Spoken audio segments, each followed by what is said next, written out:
Hey guys, I hope that you all are safe in your houses and are moving out only when it's really necessary.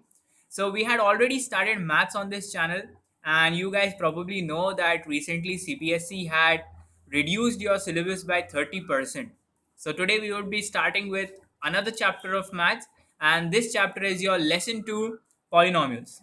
Now, this is one of the most simple and the most short topics that you guys have. The revised syllabus has deleted the division algorithm from this chapter, so you are left with just two exercises and just one important topic of this particular chapter.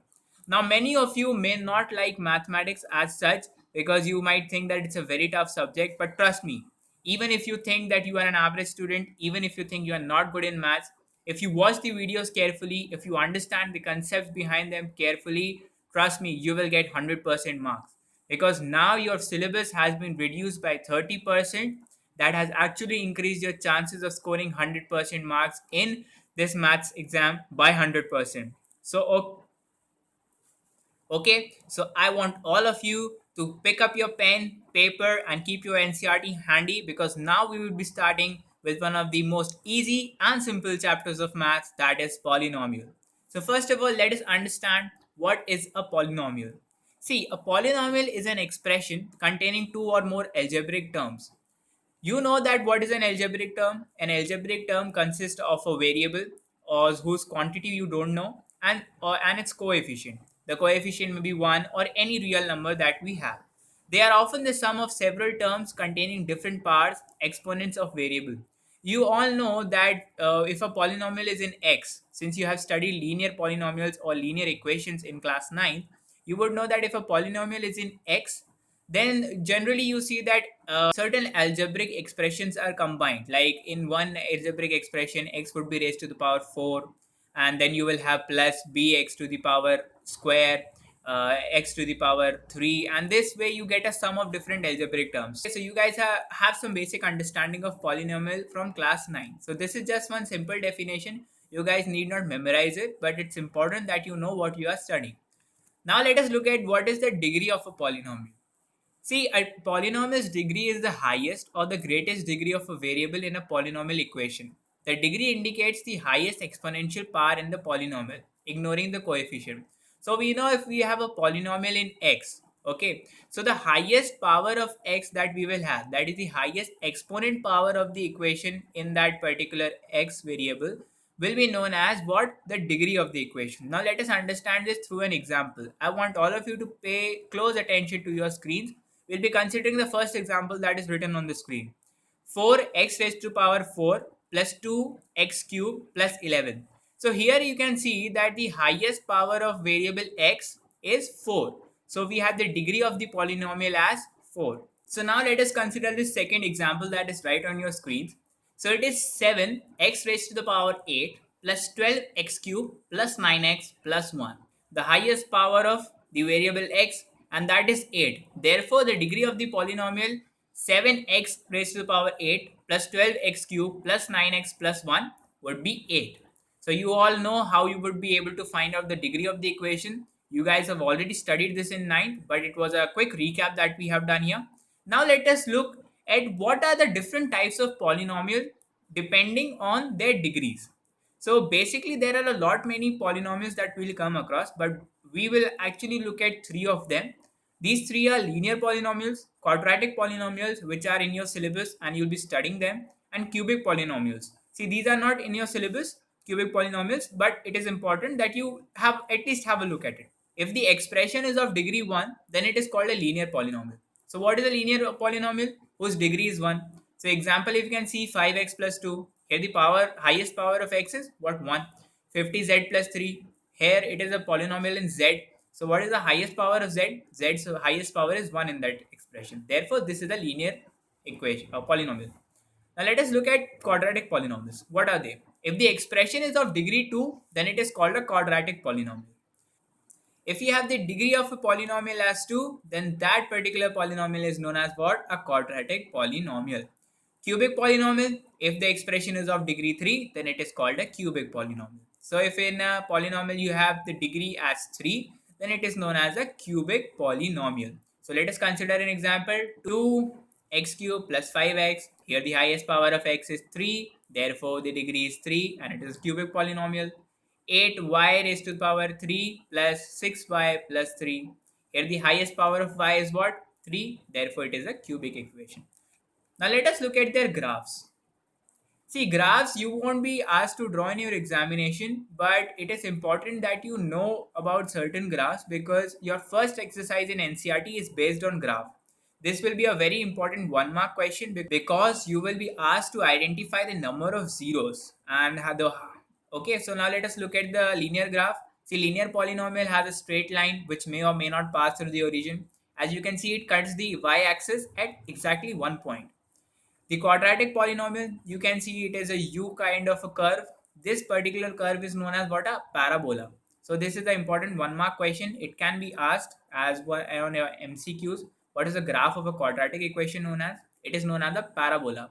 As you can see, it cuts the x-axis as 2 points. Therefore, it will be a degree 2 polynomial.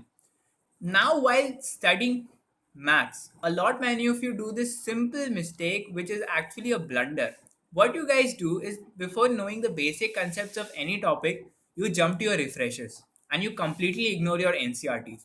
And that is a very, very wrong approach. If you need to score good marks in your board examination, you need to understand the NCRT first, then practice it very well, and then look at the exemplar problems, and only then you jump onto your refreshers. What happens is that the refreshers contain a lot many material, a lot many information which may not be necessary for your board exams.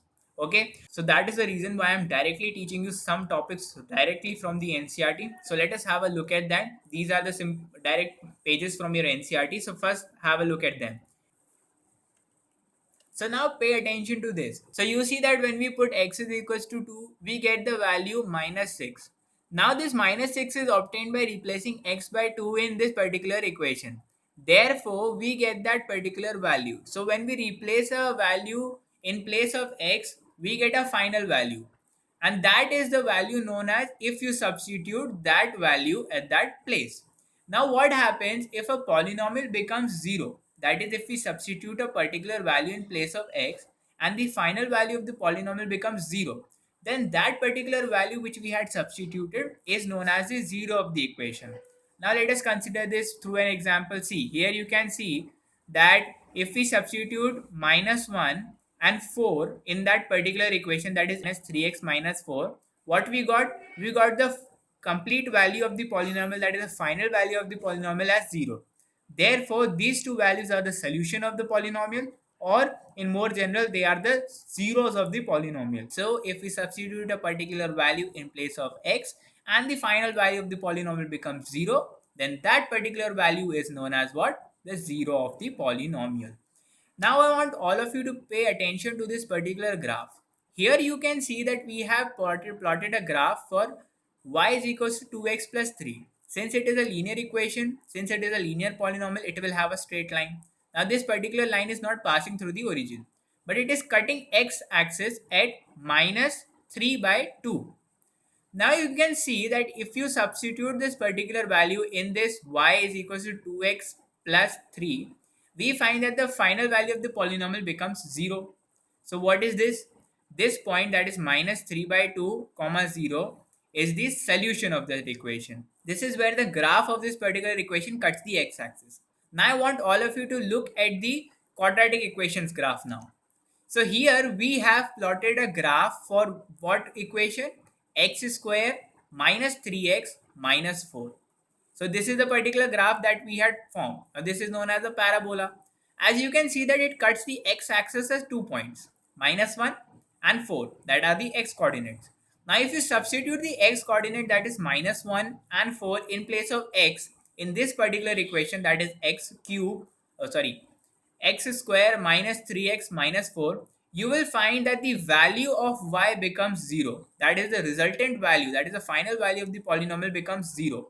Therefore, this particular two values are what? The zeros of the polynomial. If you substitute any other value that we have found out to plot the graph, you will see that the final value of the polynomial does not become 0. Therefore, they are not the 0. The conclusion that I want to draw from both these graphs was that when you are looking graphically at a particular curve, The points that we had substituted were the x coordinate points and they turned out to be 0. So whenever you see the graph of a particular polynomial, the points or the number of places where the graph cuts the x-axis are the number of zeros that particular equation will have. As we saw in the linear graphs equation that it was cutting at just 1 point, so number of zeros will be 1. Here we can see that it is cutting at 2 points, therefore the number of zeros will be 2. There are three cases which arrive when you look at the quadratic equation. What will happen? Let us see.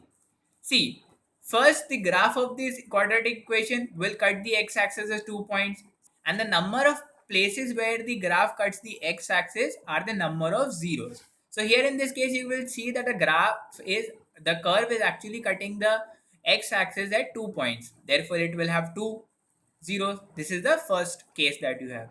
Secondly, it can also happen that the same graph cuts the x-axis at just 1 point. So how many zeros you will have? You will have just one single zero. The third case is that the graph does not pass through the x-axis. That means that it does not intersect at the x-axis.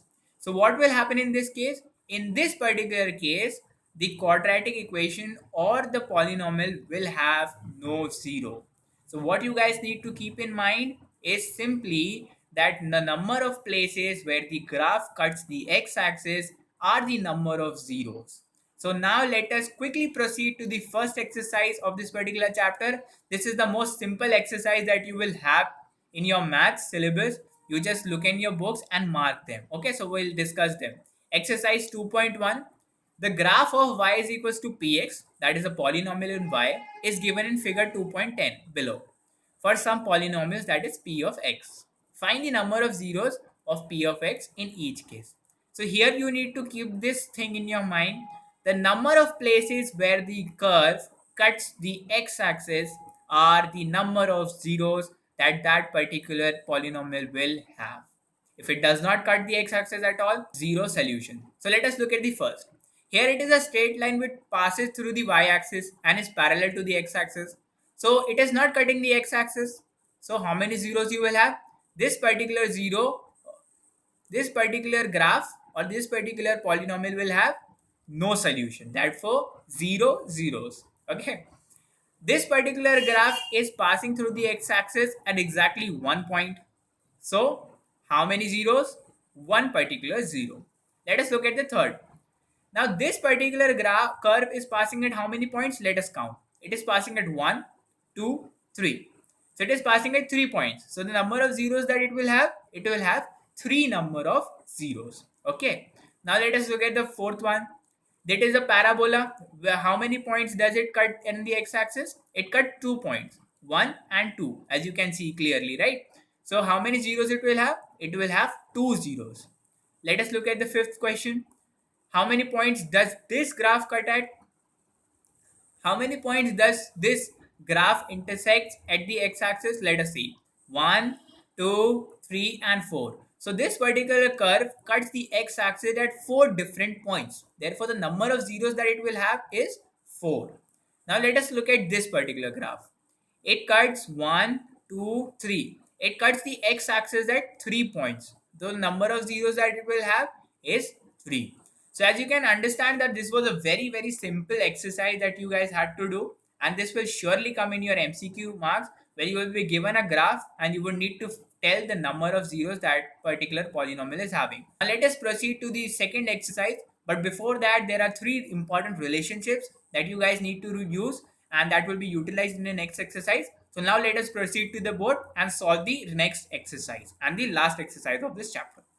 Before we move on with the next exercise, that is the last exercise of this particular chapter, 2.2, we need to understand and know these 3 basic relationships, the relationship between zeros and their coefficient, because these are the 3 important formulas that you will be actually using to solve the different questions in that given exercise. So we know what is the general formula for quadratic equation. It is ax square plus bx plus c.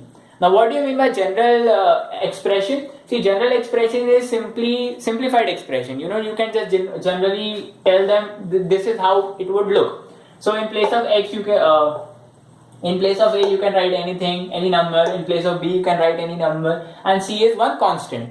So this particular a term is known as what? This a is known as the coefficient of x square. This b is known as what? The coefficient of x. And this c is the constant term that we have in an equation. So we need to understand what is the relationship between zeros of a polynomial. Quadratic polynomial, it is a polynomial which has degree as 2 and it will have at most 2 zeros, right? So we call these two zeros as alpha and beta. Now these you can call these zeros as any variable that you want. You can call them a, b, you can call them c, d, you can call them x, y, anything you want. But generally the common notation that we use and everywhere will be used in your reference books, in your books and in your various classes and all is alpha and beta. When we talk about one more root, we have gamma, but we will not be studying about that because it is of cubic polynomial. So the two zeros, that is the two solutions of a quadratic equation, are known as alpha and beta. So these two important relationships we need to be studying. So alpha plus beta, that is the sum of the zeros is what? It is equals to minus coefficient of x divided by coefficient of x square. If we simplify this, we get minus b by a. So what is b? B is the coefficient of x and a is the coefficient of x square. Therefore, the sum of zeros of a quadratic polynomial is equals to minus b by a. Now let us look at the product relationship between the two zeros. Alpha beta, that is the product of two zeros of a quadratic polynomial, is equals to constant term divided by coefficient of x square. If we simplify this, we get c by a. How did we get the c by a? See, c is the constant term as you know in the general formula and a is the coefficient of x square. So the product of two zeros is equals to c by a. In certain questions, you will be asked to find out the polynomial whose zeros are given. So how will you find the polynomial? This particular formula we will be using. So what is this formula? K x square minus sum of the zeros, that is alpha plus beta, into x plus product of the zeros, that is alpha beta. So I want all of you to write this relationship between zeros and coefficients of the quadratic polynomials. These are the three important formulas that you would be using to solve any type of question that comes in this particular chapter. So we'll be starting with the last exercise of this chapter, and this is actually the only exercise that you need to do. So we have studied the three formulas and we'll be using them. So the first question, as you can see in your NCERT box, is that you need to find the zeros of a quadratic polynomial and verify the relationship between its zeros and coefficients. So the first question that we have here is x square plus 2x x square minus 2x minus 8. So we'll be using middle term splitting. You guys have studied middle term splitting in class 8. So we'll be using middle term splitting to find the zeros. That is by MST we get x square minus 2x minus 8 is equals to x square minus 4x plus 2x minus 8 is equals to x minus 4 plus 2 x minus 4, which is equals to x plus 2 x minus 4. Now we will equate them to 0. So x plus 2 x minus 4 is equals to 0. So x is equals to minus 2 and 4. Since we know that this is a polynomial of degree 2, therefore it is a quadratic equation and we have two zeros. So these are the two zeros that we have found out, minus 2 and 4. Now we know what is the general formula of the quadratic equation, that is ax square plus bx plus c. Now comparing these two equations, we will find the value of a, b and c because that will be used to verify the relationship between the coefficients and the zeros. So a is equals to 1, b is equals to minus 2 and c is equals to minus 8. You can see we are just simply comparing this. Now we will find the sum of these zeros. So what is the sum of these zeros? Minus 2 plus 4 we get plus 2. And what is the product of these zeros? It is equals to minus 2 into 4, which is equals to minus 8.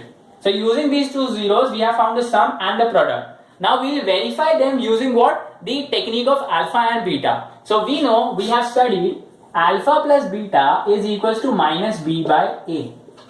We'll substitute the value of b, we get minus 2 by 1, which will become what? Plus 2. Now alpha beta we know, that is product of zeros, is equals to C by A. Now we substitute the value of C and A, we will get what? Minus 8 by 1, which is equals to minus 8. Now you can very well see that using these two roots we have found out the sum, that is plus 2, and using this we have found out the sum, it is plus 2. Using product we have found minus 8, and using alpha beta product we have found out minus 8. So this way your relationship between the coefficients and the zeros of the polynomial is hence proved, and this is the way you would need to write in an examination to get at least 3 to the full marks in that particular question. This is hence proved.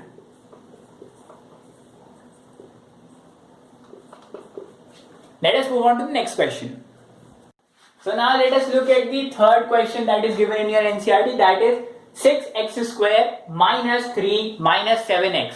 Now this might seem like a little jumbled up, so we'll arrange this and we'll get 6x square minus 7x minus 3. So this is in the general form. We know what is the general form of a quadratic equation, that is ax square minus or plus bx plus c. So we have got this particular equation in this form. Now we'll use middle term splitting, that is by MATS, middle term splitting, we get 6x square minus 7x minus 3, which is equals to 6x square minus 9x plus 2x minus 3, which is 3x 2x square, 2x minus 3 plus 1, 2x minus 3, 3x plus 1 and 2x minus 3. Now we'll equate them to 0, so we'll get 3x square, 3x plus 1, 2x minus 3 is equals to 0. So x is equals to minus 1 by 3 and x is equals to 3 by 2. So these are the two zeros that we have found out using middle term splitting. Now we will find out the sum using these roots. So sum would become, what is minus 1 by 3 plus 3 by 2, and the product will become is equals to minus 1 by 3 into 3 by 2. So we'll find the sum first, we'll take the LCM, so the LCM will become what? 6, so into 2, that is minus 2, plus 3, that is 9, divided by 6, which is equals to 7 by 6, and here the product will become minus 1 by 2. Okay, so this way we have found out the sum and the product. Now let us verify this relationship with the help of what? The alpha beta method. So alpha plus beta is equals to what? Minus b by a. We have not found out b by a, no? Okay, so we'll find what is a here. A becomes your 6, b becomes your minus 7 and c becomes your minus 3. So this is the coefficients value and we'll now substitute them here. So minus b is what? Minus 7 by 6, and alpha beta is what? C by a, which is equals to minus 3 by 6, which is equals to minus 1 by 2, and here it will be 7 by 6. So if you compare both these values, we have successfully verified the relationship between the coefficients of the zeros and the polynomials zeros. Okay.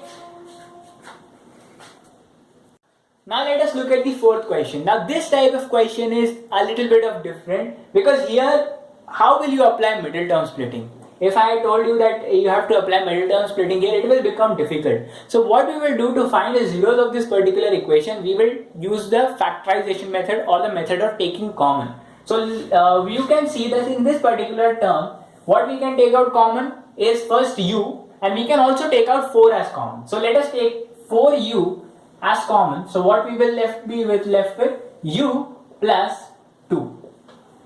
Understood? If we multiply this, we will get the same equation here, the same polynomial here. Now we will be equating this to 0. So 4u, u plus 2 becomes 0. Now for a product to be 0, both of them can be 0, or at least one of them have to be 0. So we will equate each of them to 0. So 4u is equals to 0, therefore u becomes 0, and at the same time u plus 2 is equals to 0, so u becomes minus 2. So the two values of u that we have found out is 0 and minus 2. So these are the two roots that we have found out using taking the common method out or the factorization method. Now we will be verifying the relationship, but before that let us find out A, B and C. So what will be A here? A is 4. What is B here? B is 8. And what is C here? C is 0. Because you don't have a constant term in this, right? So C becomes 0. Now let us find the sum using the zeros. Sum would be 0 minus 2 is equals to minus 2. And what will be the product? Product, we know that anything multiplied with 0 becomes 0. So the product is 0. Now using alpha beta term, we will verify this. So alpha plus beta states it is alpha plus beta is equals to minus b by a. We will substitute the value of b, that is minus 8 by what is a, which is equals to minus 2. And alpha beta is equals to c by a. We substitute the value of c and a, c 0 by 4, which is equals to 0. So you can very well see that we have successfully verified the relationship between the zeros and the coefficients of the polynomial. Let us proceed to the next type of question. Now I want all of you to look at the fifth question that is given in the first question. This particular question is entirely different. Why it is entirely different? Because here you cannot find anything common, you cannot take out anything common, and you cannot use middle term splitting. So how will you do this term? See, whenever you come across this type of term in which there are two terms and in one term you see square, I don't know how many of you can spot this, but this actually makes an identity. You have studied this identity, that is a square minus b square is equals to a plus b and a minus b. Right? You guys just studied this identity in class 9. So if we use this particular identity in this, we find that t becomes t square minus 15 is in the form of a square minus b square. So how we will write? We will write it now in terms of this, that is t plus root 15 and t minus root 15. Now why did I use root? See, if you square the root, you will get 15 here. So this is how you need to understand. You have already studied irrational numbers, so root 15 into root 15 becomes 15, right? So this is how you use this approach in these type of particular questions. So now we'll equate them to 0. So t becomes root 15 or t becomes minus root 15.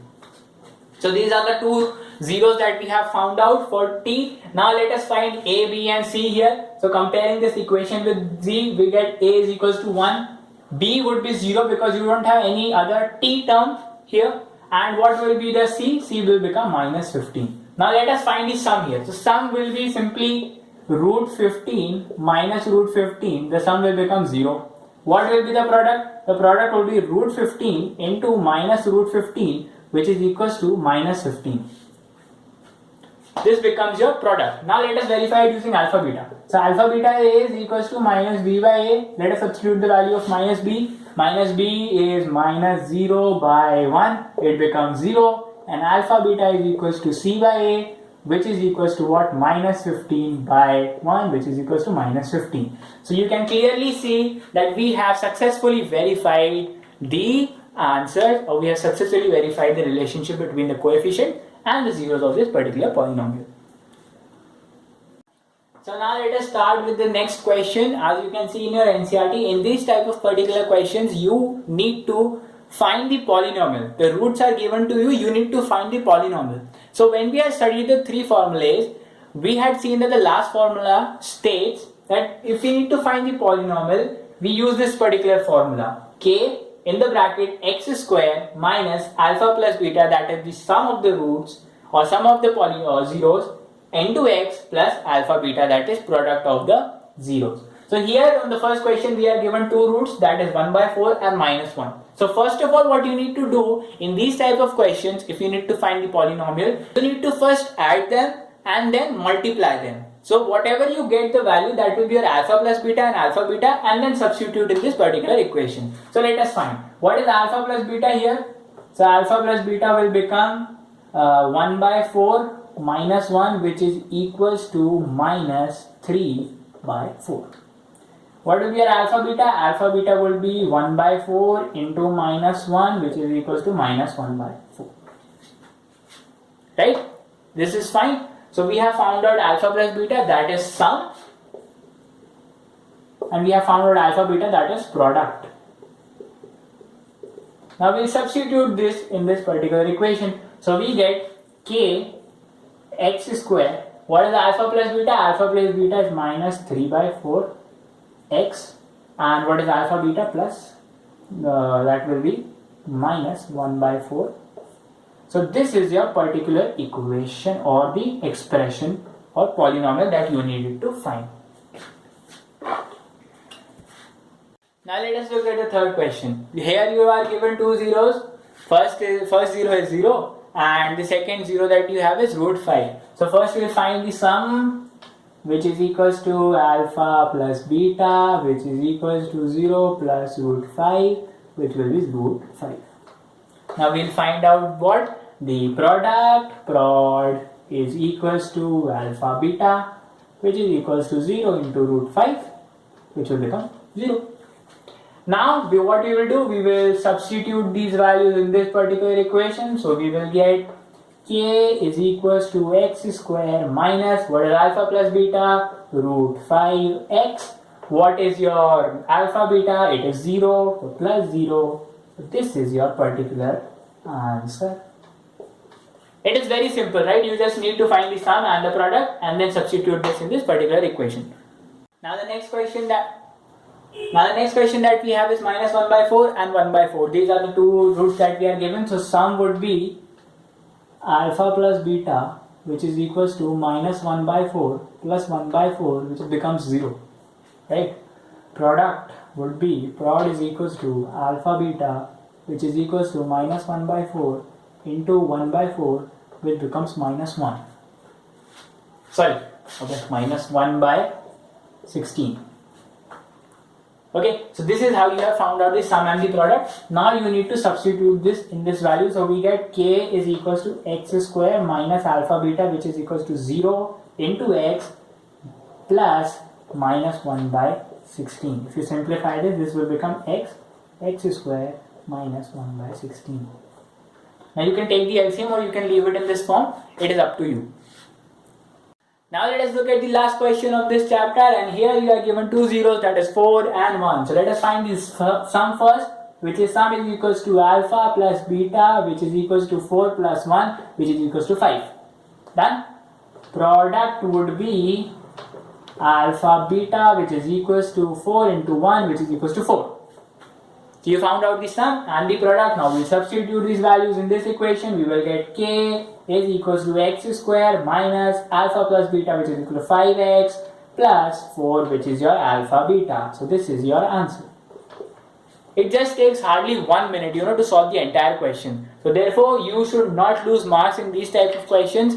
Practice well and you would surely become a master and never lose a marks in this polynomial chapter. So with this, we wind up our chapter of polynomial, and we had done this very, very quickly. I hope you understood all the concepts, all the formulas and all the questions that we had discussed. If you have any doubt on the remaining NCERT questions that we have left, since they are of the similar nature, you can still put them in the comment box and I'll surely make a video for them to solve. So till then, keep studying and watch out and stay tuned for our next video.